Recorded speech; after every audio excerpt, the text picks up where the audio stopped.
Bismillahirrahmanirrahim. Assalamualaikum warahmatullahi wabarakatuh. Perkenalkan, nama saya Lespita Herudin dari kelas PAI 4A dengan NIM 2112100025. Yang terhormat Ibu dosen DR Dr. Andes Helna Nelis, MPD, dan teman-temanku yang saya hormati.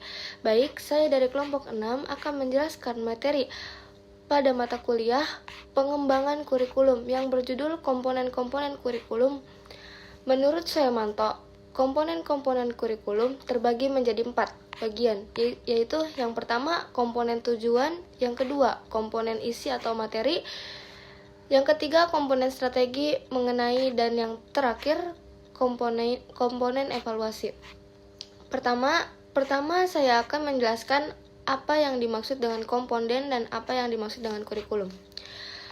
Komponen merupakan bagian-bagian yang saling bekerja sama sehingga tercipta suatu sistem yang utuh.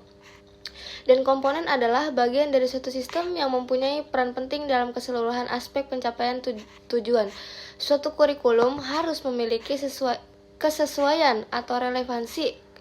Kesesuaian meliputi dua hal. Pertama, kesesuaian antara kurikulum dengan tuntutan, kebutuhan, kondisi, dan perkembangan masyarakat. Dan kurikulum merupakan jantungnya pendidikan. Mengapa bisa disebut jantungnya pendidikan? Karena kurikulum menentukan jenis dan kualitas pendidikan. Oleh karena itu, kurikulum harus disusun dan disempurnakan dengan perkembangan zaman. Dan sudah jelas dalam Undang-Undang Nomor 20 Tahun 2003 tentang Sisdiknas Pasal 31 dan 36 menekankan perlunya peningkatan standar nasional pendidikan sebagai acuan kurikulum serta berencana dan berkala dalam rangka mewujudkan tujuan pendidikan nasional. Atas dasar itu pula, di Indonesia sudah beberapa kali mengalami perbaikan kurikulum, dan sekarang ini pendidikan di Indonesia dihadapkan dengan kurikulum terbaru, yaitu kurikulum 2013. Yang pada tanggal 15 Juli 2013 siap untuk diimplementasikan. Baik, selanjutnya saya akan menjelaskan tentang konsep-konsep kurikulum menurut Soemanto. Yang pertama yaitu konsep tujuan. Apa yang dimaksud dengan komponen tujuan?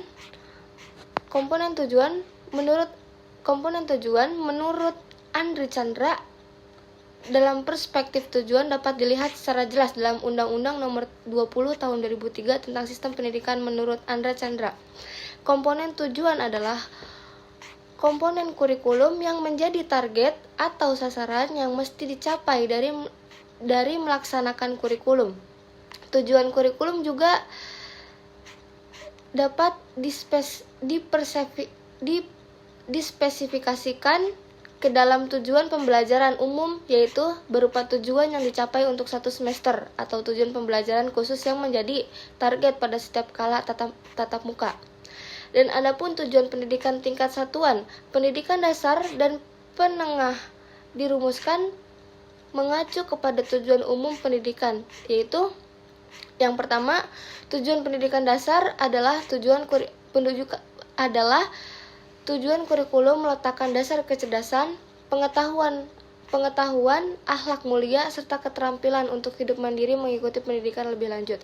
Dan yang kedua, tujuan pendidikan menengah adalah meningkatkan kecerdasan, pengetahuan, akhlak mulia, serta keterampilan untuk hidup mandiri mengikuti pendidikan lebih lanjut. Dan yang ketiga, tujuan pendidikan menengah kejuruan adalah meningkatkan kecerdasan, pengetahuan, kepribadian, akhlak mulia, serta keterampilan hidup mandiri dan mengikuti pendidikan lebih lanjut sesuai dengan kejuruan. Dan adapun menurut Ahmad Khoirun, komponen tujuan merupakan suatu program yang dimaksud untuk mencapai tujuan pendidikan yang akan diberikan kepada siswa atau peserta didik. Tujuan itulah yang dijadikan arah atau acuan segala kegiatan pendidikan yang dijalankan. Berhasil atau tidaknya program pengajaran di sekolah dapat diukur dari beberapa jauh dan beberapa banyaknya pencapaian tujuan tersebut. Dalam setiap kurikulum, lembaga pendidikan pasti dicantumkan tujuan-tujuan pendidikan yang akan atau harus dicapai oleh lembaga pendidikan yang bersangkutan dan yang bersangkutan. Dan menurut Ivor K. Davis menyatakan bahwa tujuan dalam suatu kurikulum akan menggambarkan kualitas kualitas manusia yang diharapkan terbina dari suatu proses pendidikan. Dengan demikian, suatu tujuan memberikan petunjuk mengenai arah perubahan yang dicita-citakan dari suatu kurikulum yang sifatnya harus merupakan sesuatu yang final. S. Nasution pada tahun 1987. Selanjutnya, tujuan kurikulum dapat dibagi menjadi 5 bagian, yaitu yang pertama, tujuan pendidikan nasional. Tujuan pendidikan nasional adalah meningkatkan kualitas manusia sesuai dengan garis-garis besar haluan negara. Dasar pendidikan nasional adalah falsafat negara Pancasila dan Undang-Undang Dasar 1945. Tujuan pendidikan nasional yaitu sebagaimana dikehendaki oleh Undang-Undang Nomor 20 Tahun 2003 tentang Sistem Pendidikan Nasional adalah yang berkutip meningkatkan kualitas manusia Indonesia, yakni manusia yang beriman dan bertakwa kepada Tuhan Yang Maha Esa, berakhlak mulia, sehat, berilmu, cakap, kreatif, mandiri, dan menjadi warga negara yang demokratis dan bertanggung jawab. Oleh karena itu, tujuan kurikulum pada setiap satuan pendidikan harus mengacu pada pencapaian tujuan pendidikan nasional tersebut. Dan yang kedua, tujuan institusional adalah tujuan-tujuan kurikulum pendidikan yang ingin dicapai oleh suatu institusi pendidikan sebagai penyelenggaraan pendidikan. Selanjutnya yang ketiga, tujuan kurikulum adalah tujuan yang hendak dicapai oleh suatu program studi, bidang studi atau mata pelajaran yang disusun ataupun mengacu berdasarkan tujuan institusional. Dan yang keempat, tujuan instruksional adalah tujuan pendidikan yang sesuai dengan pokok bahasa, materi, dan bidang studi. Tujuan instruksional adalah tujuan yang paling rendah tingkatannya sebab yang langsung berhubungan dengan anak didik. Tujuan instruksional berkenan dengan tujuan setiap pertemuan, artinya kemampuan-kemampuan yang diharapkan dimiliki siswa setelah ia menyelesaikan pengalaman belajar suatu pertemuan. Tujuan instruksional pun dibedakan ke dalam 2 jenis, yakni tujuan instruksional umum atau disebut dengan TIU dan tujuan instruksional khusus atau disebut dengan TIK. Perbedaan TIU dan TIK terdapat dalam hal perumusannya. TIU dirumuskan dengan kata-kata tingkah laku yang bersifat umum, sedangkan TIK menggunakan kata-kata tingkah laku yang bersifat khusus, yang artinya dapat diukur setelah pelajaran itu selesai. Dan yang terakhir, yang kelima, tujuan pembelajaran adalah kemampuan yang harus dimiliki oleh anak didik setelah mereka mempelajari bahasa tertentu dalam bidang studi. Tujuan pembelajaran merupakan tujuan pendidikan yang lebih operasional yang hendak dicapai dari setiap kegiatan pembelajaran dari setiap mata pelajaran. Selanjutnya, yang kedua ada komponen isi atau materi. Menurut komponen isi atau materi, menurut Saylor dan Alexander Jayes pada tahun 1976 mengemukakan bahwa isi atau materi kurikulum merupakan ruang lingkup kajian yang membahas tentang fakta-fakta, observasi, data, persepsi, penginderaan, pemecahan masalah dan berasal dari pemikiran manusia itu semua.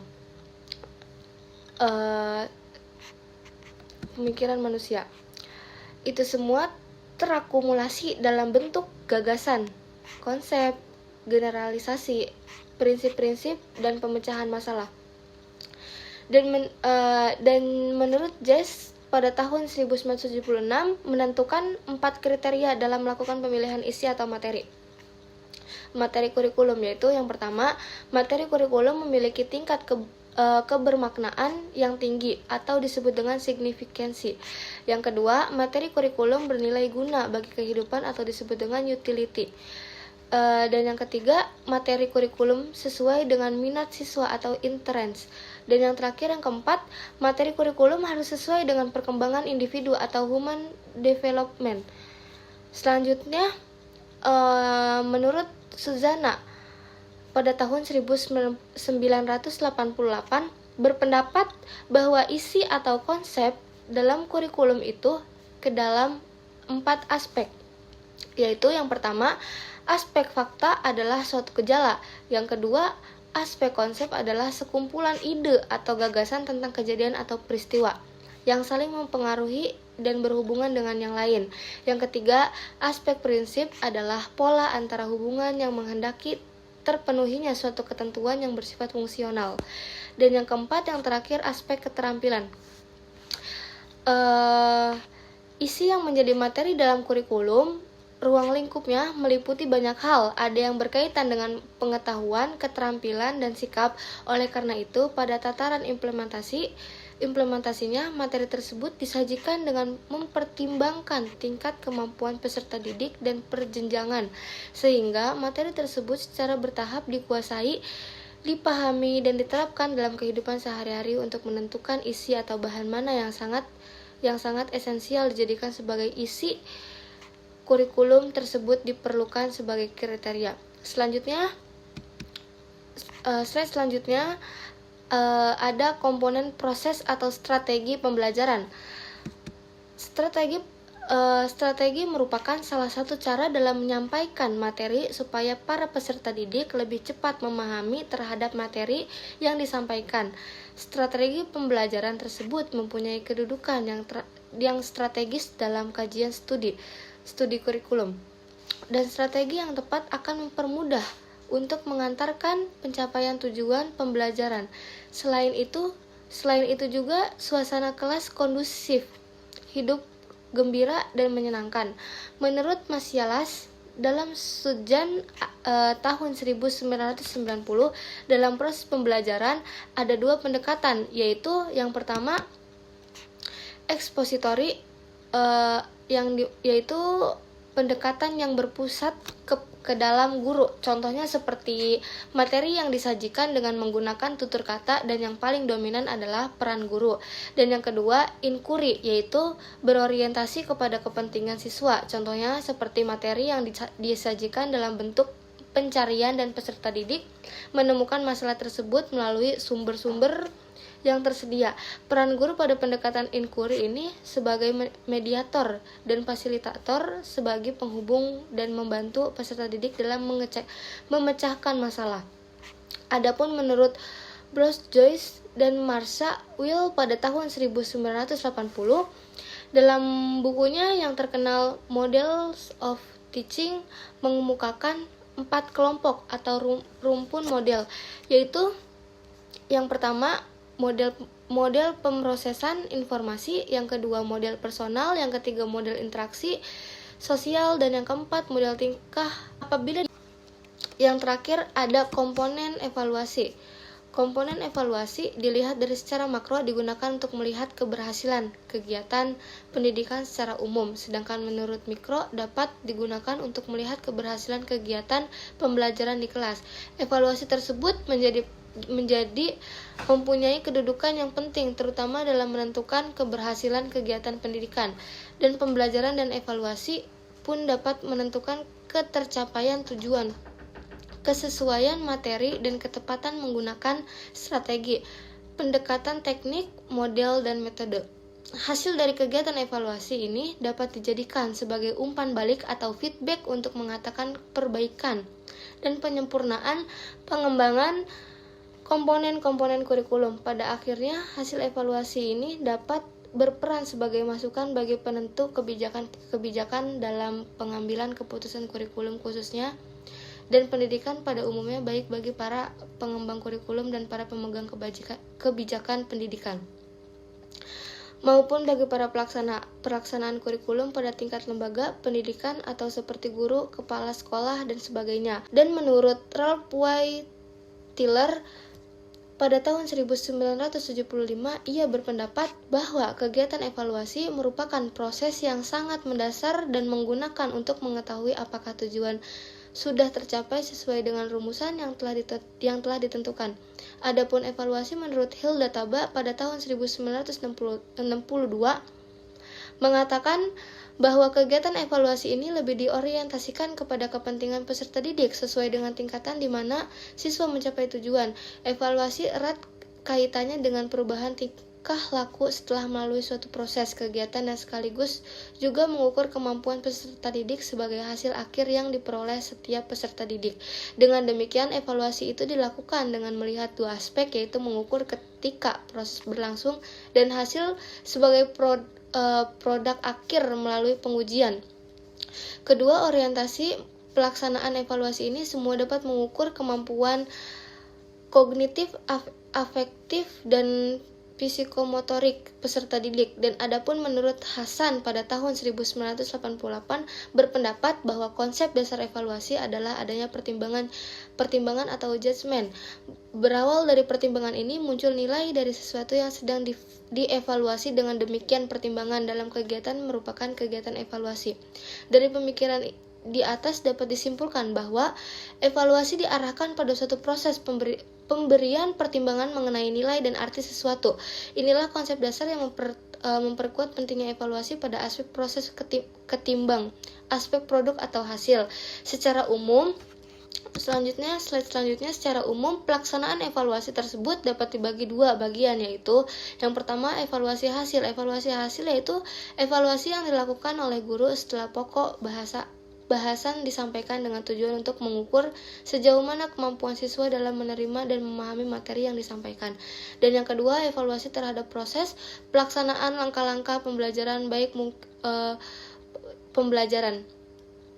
Mungkin cukup sekian penjelasan yang saya jelaskan. Kurang lebihnya saya mohon maaf. Billahi taufiq wal hidayah. Wassalamualaikum warahmatullahi wabarakatuh.